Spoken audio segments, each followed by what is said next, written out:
Olá pessoal, sejam bem-vindos ao canal. Se você ainda não é inscrito, se inscreva, já deixa o seu like, que o caso de hoje é aquele do crime da mala.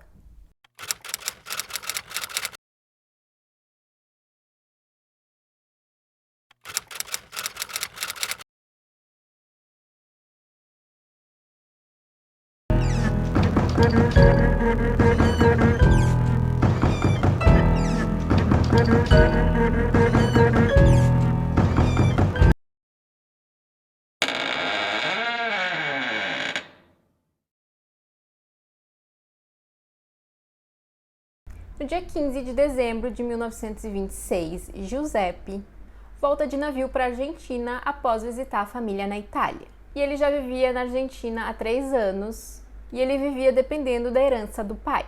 E durante essa viagem ele conhece uma também italiana chamada Maria Fea. E ele fica tão interessado nela que ele acaba pagando a diferença de valores ali da passagem que ela tinha para a passagem da segunda classe, que era onde ele estava. E eles acabam descobrindo que eles tinham nascido na mesma cidade, na Itália. E quando eles finalmente chegam no seu destino, eles acabam se despedindo no porto. Então a Maria Fé, que havia terminado os estudos recentemente, vai ao encontro dos irmãos e da mãe, que já moravam na Argentina. O Giuseppe, por outro lado, segue para a cidade de Mar del Plata, onde ele acaba sendo preso por estelionato. Eles passam alguns meses sem se ver e quando eles se reencontram, eles começam um namoro. Porém, esse namoro não era muito bem visto pela família da Maria Fé. Porém, a Maria ela não deu muita importância para o que os familiares achavam e eles acabaram se casando em 1928. E eles moravam na Argentina e fizeram a viagem de lua de mel para a Itália. E quando eles retornaram, a Maria estava grávida. Já em 1928, o casal se muda para o Brasil. Eles vão morar na cidade de São Paulo. E esse era um destino bastante popular para os imigrantes italianos naquela época. Já em setembro de 1928, o Giuseppe ele procura um primo dele, chamado Francisco. E esse primo ele tinha um comércio de vinhos em São Paulo. E ele acaba propondo ao primo, que na verdade era um primo distante, ele acaba propondo ao Francisco uma espécie de sociedade. E como garantia, ele dizia que ele tinha ali uma grande herança do pai. Então o Francisco confia nele, sem saber que ele era um golpista, ele acaba ali dando um emprego para ele. E a princípio ele não desconfia da tal herança que o Giuseppe disse que ainda tinha para receber. Bom, a Maria e o Giuseppe eles vão morar em um apartamento na rua Conceição, 34. E um tempo depois o Francisco ele começa finalmente a desconfiar dessa conversa do Giuseppe, então ele questiona a Maria. E a Maria ela acaba dizendo que a mãe do Giuseppe tinha mandado um telegrama dizendo que a herança estava a caminho. Porém a Maria sabia que isso não era verdade, que o Giuseppe não tinha nenhuma herança para receber. Então ela manda uma carta para a mãe do Giuseppe, já com a consciência bastante pesada, e nessa carta ela conta que as mentiras que o Giuseppe estava contando, e principalmente essa mentira que ele havia contado para o Francisco. E nessa carta ela basicamente queria saber da sogra ali o que ela devia fazer, porque ela estava incomodada com essas mentiras. Dias depois, com a consciência muito pesada, ela procura o Francisco e ela conta que aquela história da herança era mentira. E ao saber disso, o Giuseppe não gosta nada dela ter contado pro Francisco. E então o casal acaba discutindo no apartamento que eles moravam. No dia 4 de outubro, o Giuseppe ele enforca a Maria até ela perder a vida. E segundo o que a investigação da época constatou, ele foi trabalhar normalmente após ter cometido esse crime.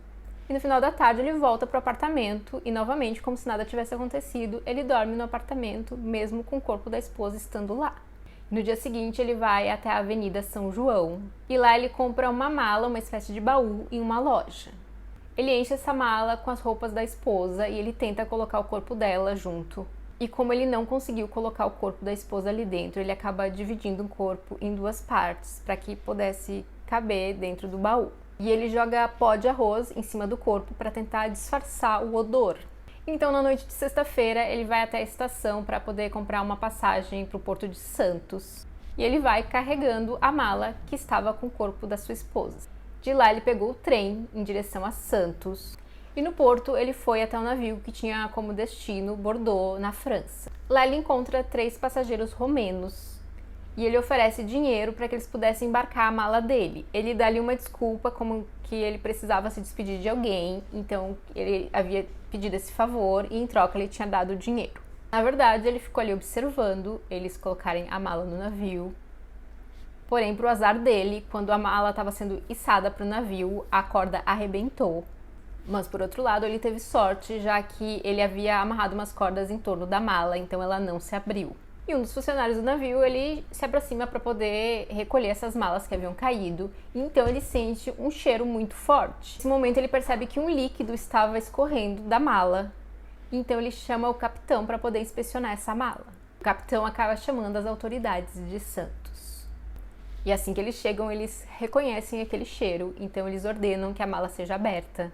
E eles encontram algo que eles já estavam suspeitando por conta do cheiro, um corpo em decomposição. E assim que eles abriram a mala, foi tirada uma foto. E nessa foto é possível ver o Giuseppe ao fundo. Na mala tinha uma etiqueta que dizia que o destino dessa mala era Bordeaux, na França. O nome do dono, Ferreiro Francesco. Mas eles verificam a lista de passageiros e não tinha ninguém com esse nome na lista. E eles acabam conseguindo identificar aqueles 3 passageiros romenos que haviam colocado a mala no navio. E eles são levados para interrogatório e os 3 homens eles afirmam que eles não tinham nada a ver com aquilo e que um homem tinha pago eles para poder colocar a mala no navio. Então eles dão uma descrição desse homem. E junto dessa mala havia um bilhete de trem, então eles desconfiavam que a pessoa que tinha pedido para eles embarcarem a mala tinha ido até lá de trem. E lá eles descobrem que esse homem que estava com essa mala, ele tinha perguntado sobre uma pousada, então um dos trabalhadores dessa estação de trem tinha indicado uma pousada ali próximo. E a imprensa na época, obviamente, ficou muito chocada com esse crime e eles divulgaram ali imagens que mostravam a mala. Então o comerciante que havia vendido aquela mala para o Giuseppe reconheceu que era uma mala da loja dele. Então o dono da loja vai com o vendedor que havia feito aquela venda até a polícia. Lá eles reconhecem a mala e esse vendedor ele havia entregue essa mala. Então ele sabia dizer onde o comprador morava. Então eles vão até o local e chegando lá eles pedem para conversar com os moradores. Porém os proprietários dizem que ali morava um casal de italianos, mas que eles já não estavam mais lá, que eles haviam se mudado. Mas eles dão o nome do Giuseppe e da esposa. Eles também dão uma descrição da Maria Feia e eles acabam identificando a vítima como sendo a Maria. A partir daí, eles conseguem localizar o Giuseppe e levam ele para o interrogatório. Ele acaba confessando o crime, mas ele diz que foi num momento de fúria. Ele alega que havia pego a esposa o traindo. Porém, no horário que supostamente ele disse que a esposa estava o traindo, a senhoria, a proprietária do apartamento onde eles moravam, estava com a Maria Feia, já que estavam fazendo uma reparação ali no apartamento. Então ela afirmou para a polícia que seria impossível a Maria estar o traindo naquela hora, já que ela estava lá no apartamento com esse funcionário. Ela também contou aos policiais que após o Giuseppe chegar do trabalho, ela teria ouvido uma discussão e que depois ela ouviu um barulho brusco, um barulho muito alto vindo do apartamento do casal. E ninguém mais viu a Maria nos dias seguintes após esse momento.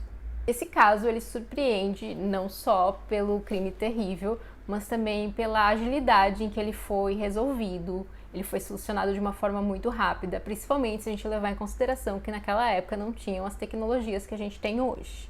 Imagine se naquela época tivessem câmeras de segurança ou então o conhecimento que se tem hoje do DNA.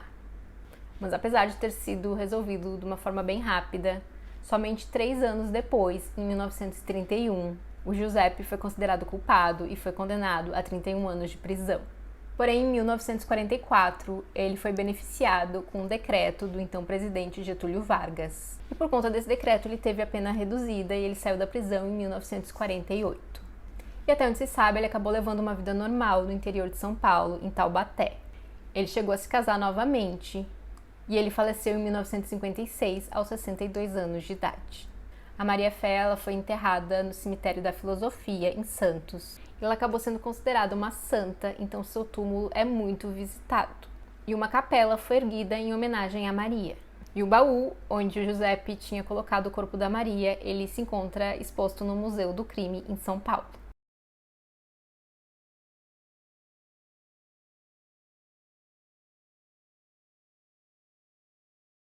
E é isso, esse foi o caso de hoje, eu espero que vocês tenham gostado do vídeo. Não esquece de deixar seu like, compartilhar esse vídeo com alguém que você acha que pode gostar desse conteúdo e até o próximo vídeo.